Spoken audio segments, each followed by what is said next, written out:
और मेरे साथ बातचीत करने के लिए जम्मू कश्मीर पुलिस के डीजीपी मिस्टर दिलबाग सिंह मौजूद है। सर, अमन और शांति के बीच जो G20 की बैठक हुई, हमने देखा कि कई महीनों से आप भी इसमें तैयारियां कर रहे थे। एक चैलेंज था कि शांतिपूर्वक माहौल में ये हो जाए।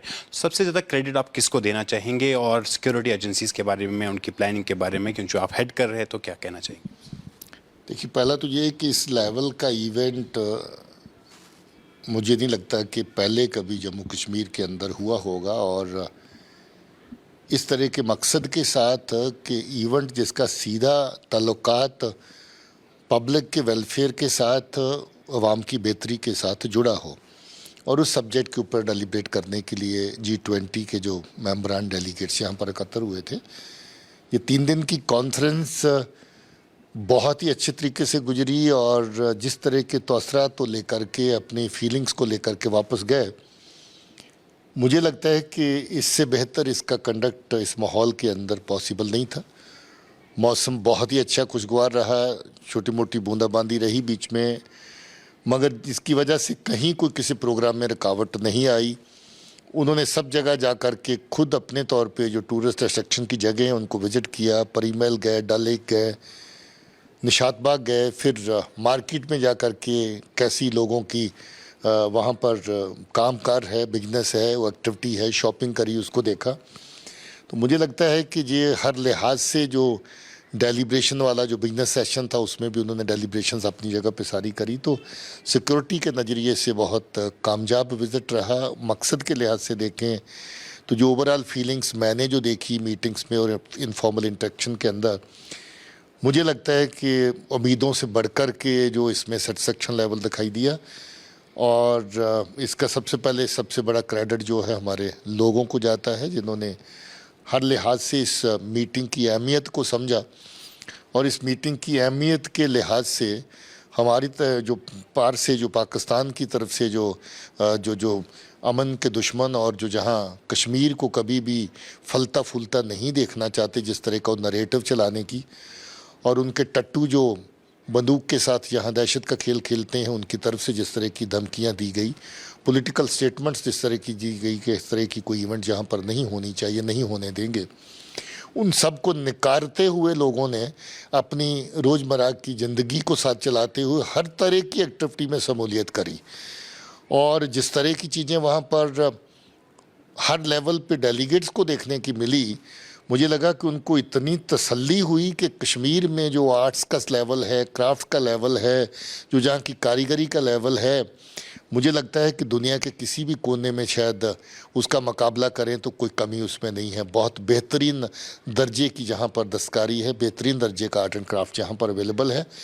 हॉस्पिटलिटी की बात करें तो लोगों के साथ जिस तरीके से जाके मिले, आवाम के साथ, लोगों के साथ जाकर के जिस तरह की इंटरेक्शंस करी उन्होंने, कोई ऐसी जगह नहीं थी जो लोगों के लिए बंद थी, हर जगह खुली थी। ट्रैफिक को बंद नहीं किया गया, सिक्योरिटी के कंसर्न्स को एड्रेस जरूर किया गया, मगर बाज़ार कोई हमने बंद नहीं किया, किसी भी तरह की एक्टिविटी कोई बंद नहीं हुई, और लोगों के साथ खुले रूप में उनको मिलने का मौका मिला। तो मुझे ये लगता है कि उनकी अपनी फीलिंग्स भी ये हैं कि कश्मीर के बारे में जो गलत अफवाहें हमारे पड़ोसी की तरफ से अपने जाती मफाद की वजह से फैलाई जाती हैं, पहले तो उनको नकार दिया इस पूरे G20 की मीटिंग में, और लोगों ने उसको बड़े रूप में नकार दिया कि इतनी धमकियां और इतनी ज़्यादा कोशिश करने के बावजूद भी कि जहां पर किसी न किसी खाते में बंद की काल कामयाब हो जाए, किसी भी तरह का सपोर्ट लोगों ने नहीं किया। मैं सबसे पहले लोगों को मुबारकबाद देता हूँ। सिक्योरिटी फोर्सेस का तो देखिए हमारा काम है, कोई भी बड़ी इवेंट हो तो हम लोगों ने अपने अरेंजमेंट करने हैं। अरेंजमेंट ऐसे किए गए जो कम से कम ऑब्ट्रूसिव थे, जबकि काफ़िले हमारे चल भी रहे थे, लोग आ भी रहे थे, तब भी ट्रैफिक सड़क के ऊपर चल रही थी, हमने किसी को असुविधा नहीं होने दी। थोड़ा बहुत रेगुलेशंस के लिहाज से रोड विड्थ जहाँ पर कम थी, थोड़ा बहुत ट्रैफिक को कुछ एक स्पेशल एडवाइजरी इशू करनी पड़ी।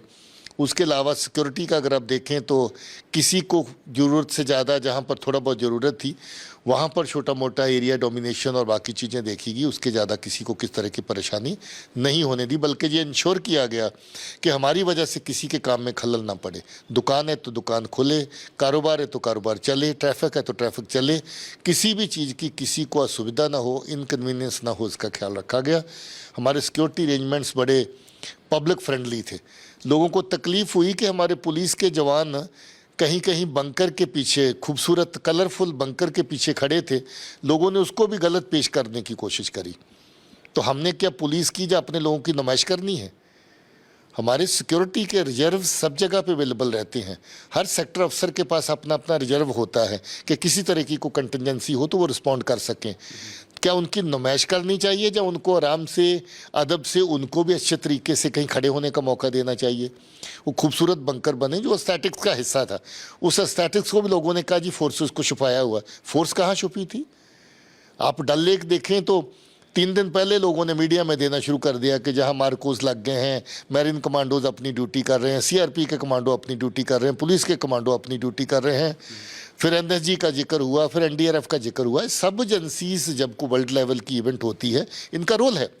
दुनिया के किसी भी कोने में इस तरह की इवेंट होगी तो हर एक जगह पे स्टेट गवर्नमेंट का फ़र्ज बनता है कि उसमें सिक्योरिटी के और बाकी तरीके के जो भी इंतजाम है लाइडो किए जाएं। उसी तरह के इंतजाम बिना किसी आवाम को तकलीफ दिए हुए हमने भी करे, मगर लोगों ने गलत मतलब निकालने की कोशिश करी, उनको भी नकार दिया गया। अच्छे तरीके से लोग समझ गए इस बात को कि भाई अगर आदमी खुले लाठी लेके घूमेगा, किसी को रोकता है, किसी को चलाता है, वो बेहतर है कि आराम से खड़ा वाच करे। जहाँ उसकी ज़रूरत है तब वो अपना काम करे, नहीं तो आराम से बैठ के अपना रिलैक्स करे। तो उस बात को भी लोगों ने नकारा और समझा कि ये डिप्लॉयमेंट का, इस बार पुलिस की और सिक्योरिटी फोर्सेस की डिप्लॉयमेंट की बहुत तारीफ मीडिया से भी और लोगों से भी सुनने को मिली। ये बताइए कि जो तैयारियां थी, और इसमें मैं ऐड करना चाहूँगा, स्मार्ट पुलिसिंग हुई, और ये पहली बार हुआ कि इस तरह के इवेंट में मोबाइल इंटरनेट भी बंद नहीं हुआ, मोबाइल कॉलिंग भी बंद नहीं हुई, सब कुछ आराम से चल रहा था। लेकिन इस बीच क्या आतंकवादी जो ग्रुप्स है उनकी तरफ से कोशिश हुई थी कि इसको डिस्टर्ब करने की? और दूसरा जो हमने देखा कि जो बिलावल भुट्टो जरदारी है, पाकिस्तान के प्राइम मिनिस्टर, वो पीओके में कैंप कर रहे थे 3 दिन। तो उन चीज़ों से उस चीज़ से क्या कोई इन्फ्लुएंस हुआ, और आतंकवादियों की तरफ से क्या कोई कोशिश की गई थी डिस्टर्ब करने की? देखिए, बेहद गंदी हरकत जो पाफ की तरफ से पुंछ में हुई, जिसमें कुछ आर्मी के जवान शहीद किए गए और बाद में अलग अलग तरह की वीडियोस निकाल के एक तरह का मजाक उड़ाने की कोशिश करी। हालांकि ऐसी चीज़ें कहीं भी किसी भी मुकाम पे शोभा नहीं देती हैं, और आप बेहथा लोग आराम से जो अपना काम करते हैं, जिम्मेवारी निभा रहे हैं, कोई आपका किसी तरह का उनके साथ लेन देन नहीं है, उनको अपना टारगेट बनाते हैं। तो उस बेहुदा हरकत के बाद अलग अलग तरह की धमकियां देने का सिलसिला शुरू हुआ। और भी मिलिटेंट आउटफिट हैं, टीआरएफ और बाकी जो कश्मीर फाइट वाइट जो इनके माउथ पीस हैं, जो दहशत गर्दों के, उन्होंने भी कोशिश करी अवाम को धमकाने की, अवाम को भड़काने की, और इस तरह का खौफ पैदा करने की कि लोग अपने घरों के अंदर बंद हों। मगर अब लोग इतनी हिम्मत रखते हैं, इतनी जुर्रत रखते हैं कि बावजूद इस तरह की धमकियों के उन्होंने किसी की परवाह नहीं करी और खुलेआम निकल करके न सिर्फ इस इवेंट को वेलकम किया, इसमें पार्टिसिपेट किया, बल्कि अपने किसी भी तरह के कारोबार को किसी भी तरह का बंद नहीं होने दिया है। तो मैं फिर से ये कहता हूँ कि अवाम को मुबारक है इस चीज़ की। हम कब तक इनकी जहालत और जलालत जो है इनके अंदर है वो बरी हुई, उसका शिकार बन करके अपने आप को तकलीफ़ में डालेंगे? तो इस तरह का अगर जवाब लोगों ने मिल करके दिया है तो पहले तो उसका खैर मकदम करना चाहिए। और धमकियों का सिलसिला तो आपने कहा कि इनकी पॉलिटिकल लीडरशिप भी कहीं बैठ करके इस तरह की इंस्टिगेशंस देने की कोशिश करती रही, वो सही बात है, इस तरह की इंस्टिगेशन दी गई, और वो भी चाहते थे कि शायद कल को इस तरह का को होंगारा मिल जाए कश्मीर से या जम्मू से, जिसमें उनको अपनी पीठ थपथपाने का मौका मिल जाए कि उन्होंने अपीलें करी और उनकी अपील के ऊपर बड़ा रिस्पांस आ गया। उनको मुझे लगता है कि लानत ही पड़ी कुल मिला करके सब जगह से, और वो लानत लोगों की तरफ से पड़ी।